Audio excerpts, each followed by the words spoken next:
स्वागत है दोस्तों आपका विश्व स्टडी पॉइंट्स में। आज हम पढ़ने वाले हैं chapter 1 chemical reaction and equation. तो हमने पार्ट 1 पहले ही बना चुका है। तो पार्ट 1 के में हमने ये डिस्कस किया था केमिकल इक्वेशन क्या होती है, केमिकल इक्वेशन को लिखा कैसे जा सकता है, शॉर्टर तरीका क्या होता है, बैलेंस इक्वेशन को बैलेंस कैसे किया जाता है, अनबैलेंस इक्वेशन को क्या कहा जाता है। और हमने ये भी बताया था स्टेप बाय स्टेप हमने आपको समझाया था कि इक्वेशन को बैलेंस किया जा सकता है। तो आज हम पार्ट 2 स्टार्ट करने वाले हैं। पार्ट 2 में हमारा पहला टॉपिक है टाइप्स ऑफ केमिकल रिएक्शन। दोस्तों आपसे बताना चाहूँगा कि अगर आपने पार्ट 1 नहीं देखा है तो प्लीज़ उसे जाके देखिए, मैं डिस्क्रिप्शन में लिंक डाल दूँगा। और अगर आप हमारे चैनल पर नए हैं तो सब्सक्राइब कीजिए और बेल आइकन दबाना ना भूलिए, इससे आपको हमारे चैनल की नोटिफिकेशन मिलती रहे। तो स्टार्ट करते हैं। We have learned in class 9 that during a chemical reaction, atom of one element do not change into those of another element. अब इसमें बता रहा है कि हमने क्लास 9 पे पढ़ा है कि ड्यूरिंग केमिकल इक्वेशन रिएक्शन के दौरान जो एक एटम होता है वो दूसरे एटम एलिमेंट के एटम से चेंज नहीं होता है या दूसरे एलिमेंट के साथ नहीं होता है। Not do atom disappear from the mixture और अपीयर फ्रॉम एवरीवेयर। जो मिक्सचर से एटम गायब भी नहीं होता है और कहीं और जाके भी नहीं दिखता है। Actually, chemical reaction involve the breaking of and making of bonds between atom to produce new substance. अब एक्चुअली केमिकल रिएक्शन होती क्या है, केमिकल इक्वेशन में इन्वॉल्व होता है breaking and making of bond, माने टूटना या एक दूसरे को जुटना बिटवीन एटम्स टू, जो कि एटम्स के बीच में होती है जिससे कि कोई नया प्रोडक्ट या सब्सटेंस बन पाए। You will study about types of bonds formed between atoms in chapter 3 और 4। अब हम टाइप्स ऑफ बॉन्ड जो फॉर्मेट है वो हम चैप्टर 3 और 4 में पढ़ेंगे। अभी हम टाइप्स ऑफ केमिकल रिएक्शन पढ़ने वाले हैं। तो पहली रिएक्शन है, पहला टाइप है कॉम्बिनेशन रिएक्शन। तो एक्टिविटी दी गई है, बहुत आसान सी एक्टिविटी में मैं आपको सीधे बताता हूँ। एक्टिविटी 1.4 है। इसमें आपको एक बीकर लेना है, बीकर में आपको कैल्शियम ऑक्साइड लेना है। कैल्शियम ऑक्साइड लेने के बाद उसमें धीरे धीरे थोड़ा थोड़ा पानी डालना है। पानी डालने के बाद हमें फिर आउटर सरफेस से गिलास का को टच करना है, उसका टेम्परेचर पता करना है कि क्या टेम्परेचर है। हमने नॉर्मल वाटर डाला था, ठीक है, ये सब आपको ऑब्जर्व करना है। तो अब इसमें देखिए आगे क्या दे रखा है, ये छोटी सी आसान सी एक्टिविटी है, ठीक है। इसमें एक्टिविटी में बनेगा क्या, formation of scaled lime by reaction of calcium oxide with water. जो स्केल्ड लाइम बनेगा जो कि होता है कैल्शियम हाइड्रोक्साइड, ठीक है। तो calcium oxide react vigorously with the water to produce lime releasing a large amount of heat। तो कैल्शियम ऑक्साइड धीरे धीरे वाटर से रिएक्ट करता है, ठीक है, जो कि प्रोड्यूस करता है कैल्शियम हाइड्रोक्साइड। vigorously मतलब तेजी में रिएक्ट करता है वाटर से, ठीक है। वाटर से रिएक्ट करने के बाद ये स्लेक्ट लाइम जो कि कैल्शियम हाइड्रोक्साइड बन जाता है, जो मैंने आपको बताया था, जो कि लार्ज अमाउंट में हीट रिलीज करता है। तो इसका मतलब क्या कि हम जब गिलास के सरफेस को छुएंगे आउटर से तो जो हमें टेम्परेचर महसूस होगा वो बहुत ही हाई होगा। आगे बढ़ते हैं। इन the reaction the chemical oxide and the water combine to form a single product calcium hydroxide. Such a reaction in which single product is formed from two or more reactants is known as combination reaction। तो अब combination reaction की ये हमारी definition हो गई। Important point है, आप अपनी बुक में नोट कर लीजिए, अंडरलाइन कर लीजिए, ठीक है। तो अब दोबारा मैं एक बार पढ़ के समझा देता हूँ आपको। In the reaction chemical oxide and water combined to form a single product. जो रिएक्शन हमने की जिसमें केमिकल ऑक्साइड और वाटर कंबाइंड हुए, मतलब आपस में जुड़े एक सिंगल प्रोडक्ट कैल्शियम हाइड्रोक्साइड बनाने को, ऐसी ही रिएक्शन में जिसमें सिंगल प्रोडक्ट फॉर्मेट होता है दो चीज़ों को मिला के, दोबारा बोल रहा हूँ, ऐसी रिएक्शन जिसमें सिंगल प्रोडक्ट बनता है दो चीज़ों को मिला के, उसे कॉम्बिनेशन रिएक्शन कहते हैं। तो आगे बढ़ते हैं, ठीक है। तो इसमें कुछ एग्जांपल बताए हुए हैं केमिकल रिएक्शंस के, कॉम्बिनेशन रिएक्शंस के। तो अब वो हम एग्जांपल, तो एग्जांपल नंबर फर्स्ट है बर्निंग ऑफ कोल। इसमें कोल और ऑक्सीजन को रिएक्ट कराते हैं। देखें दो प्रोडक्ट हैं, ठीक है, दो रिएक्टेंट हैं, इन दोनों को जब कराया तो CO2 बना। दो एलिमेंट आपस में मिलके एक सिंगल प्रोडक्ट बनाते हैं। ऐसे ही रिएक्शंस को केमिकल कॉम्बिनेशन रिएक्शन कहते हैं, ठीक है। ऐसे ही अगला एग्जाम्पल H2O का, जिसे वाटर के नाम से जाना जाता है।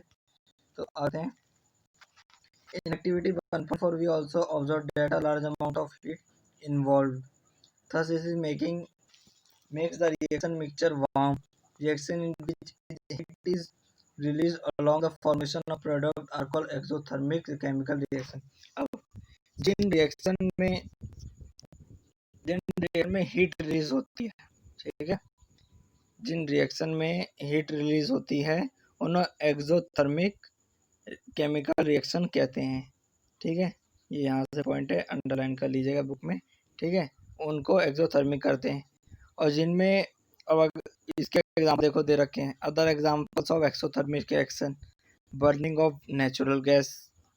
Do you know the respiratory is an exothermic process. हाँ, कि जब हमारी जो सांस हम लेते हैं और जब हम वापसी सांस छोड़ते हैं तो जो हवा होती है वो गर्म होती है, हीट रिलीज होती है उसमें, ठीक है। तो वो भी होता है, इसमें पढ़ लेते हैं थोड़ा सा। We all know that we need energy to stay alive. We get this energy from the food we eat. During digestion, food is broken down into simpler substances. For example, rice, potato, and bread contain carbohydrate. These carbohydrates are broken down to form a glucose. This glucose combines with oxygen in the cell of our body and provides energy. The special name of this reactant is respiration. The process which you will study in class chapter 6। अब देखो इसमें बताया गया है कि हम सभी को पता है कि बिना एनर्जी के हम जिंदा नहीं रह सकते। तो एनर्जी हमें कहाँ से मिलती है? एनर्जी हमें फूड से मिलती है, जो हम ईट करते हैं, जो कि डाइजेशन के द्वारा मिलती है। फूड जो होते हैं वो सिंपलर सब्सटेंस पे ब्रेक डाउन होते हैं, जैसे कि rice, potato, bread contain carbohydrate. ये इन सभी में कार्बोहाइड्रेट होता है।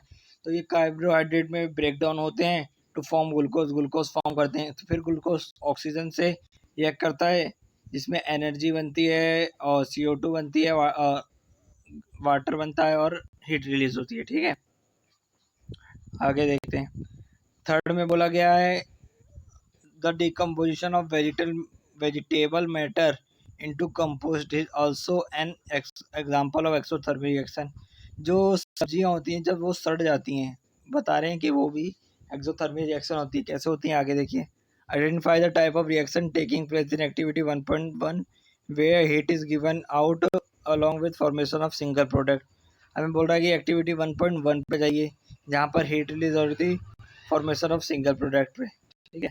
आगे बढ़ते हैं।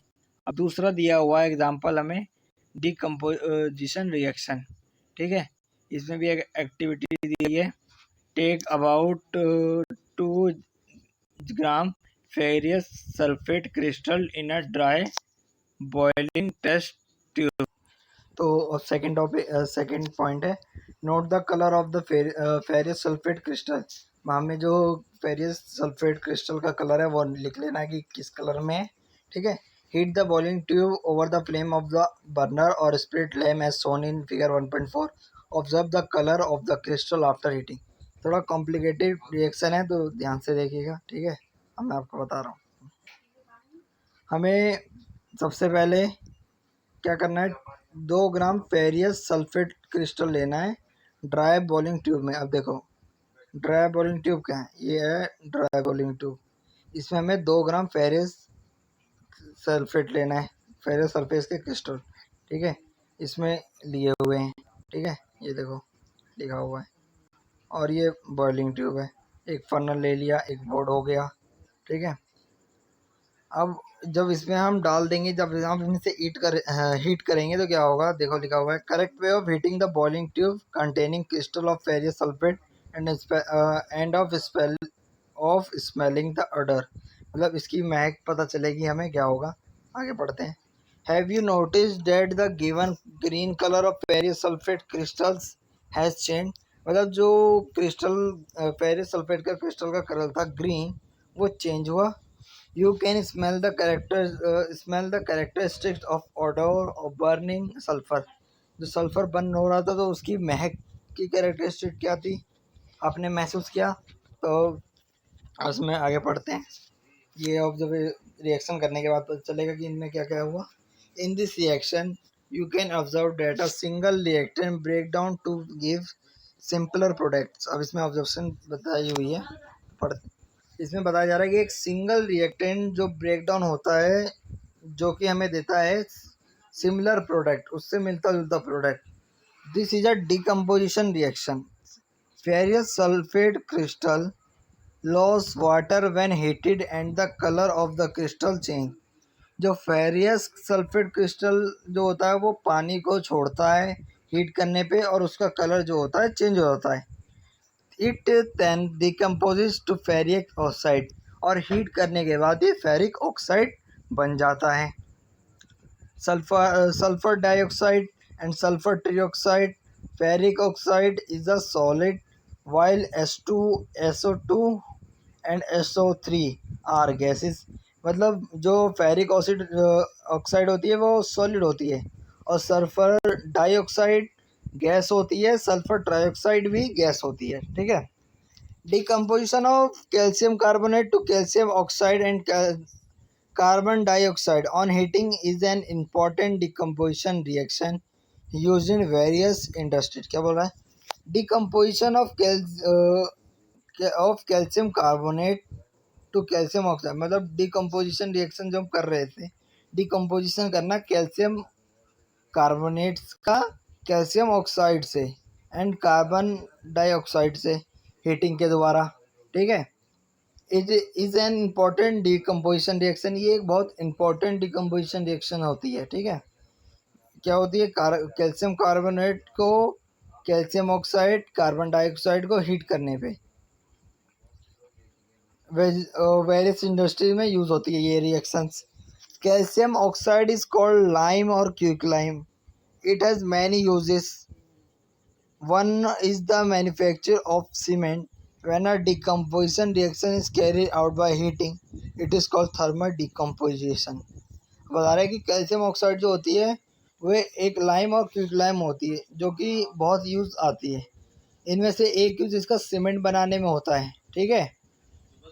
When a decomposition reaction is carried out by heating, जब हीटिंग के द्वारा डिकम्पोजिशन रिएक्शन होती है तब वह थर्मल डिकम्पोजिशन कहलाती है। ठीक है। जैसे इसमें दिया हुआ है, देखो CaCO3 सॉलिड की फॉर्म में लाइम स्टोन है।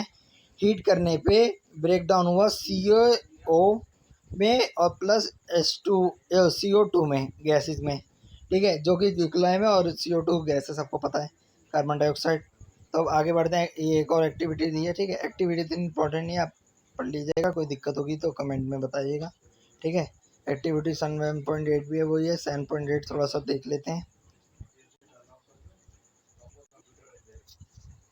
So take a plastic mug, drill 2 holes at its base and fit rubber stopper in these holes. Insert carbon electrodes in the rubber stoppers as shown। अब देखो ये activity थोड़ी सी hard है तो ध्यान से देखिएगा। ठीक है। अब हमें एक प्लास्टिक का मग लेना है। ठीक है। एक प्लास्टिक का मग लेना है जिसमें ड्रिल मशीन से 2 होल्स करने हैं। बेस क्या होता है? नीचे नीचे 2 होल्स करने हैं, उसमें रबड़ फिट करनी है। देखो यहाँ देखो रबड़ फिट है 2 होल्स करने पे। ठीक है। ऐसे होल्स करने हैं। Insert carbon electrode in this rubber. अब इसमें हमें कार्बन इलेक्ट्रोड फिट्स करने हैं। ठीक है। अब इसमें देखो कार्बन इलेक्ट्रोड फिट्स हैं, ये रहे कार्बन इलेक्ट्रोड फिट्स हैं। फिर हमें क्या करना है? In this rubber stopper as shown, दिखा रखा है जैसे मैंने बताया। Connect these electrode to a 6 volt battery. हमें हमने जो ये वोल्ट डाले तो हमें इसे 6 वोल्ट की बैटरी से कनेक्ट करना है इलेक्ट्रोड्स को। जो इलेक्ट्रोड्स हमने डाले हमें इसे 6 वोल्ट की बैटरी से कनेक्ट करना है। देखो 6 वोल्ट की बैटरी से कनेक्ट किया ये इलेक्ट्रोड्स से। ठीक है।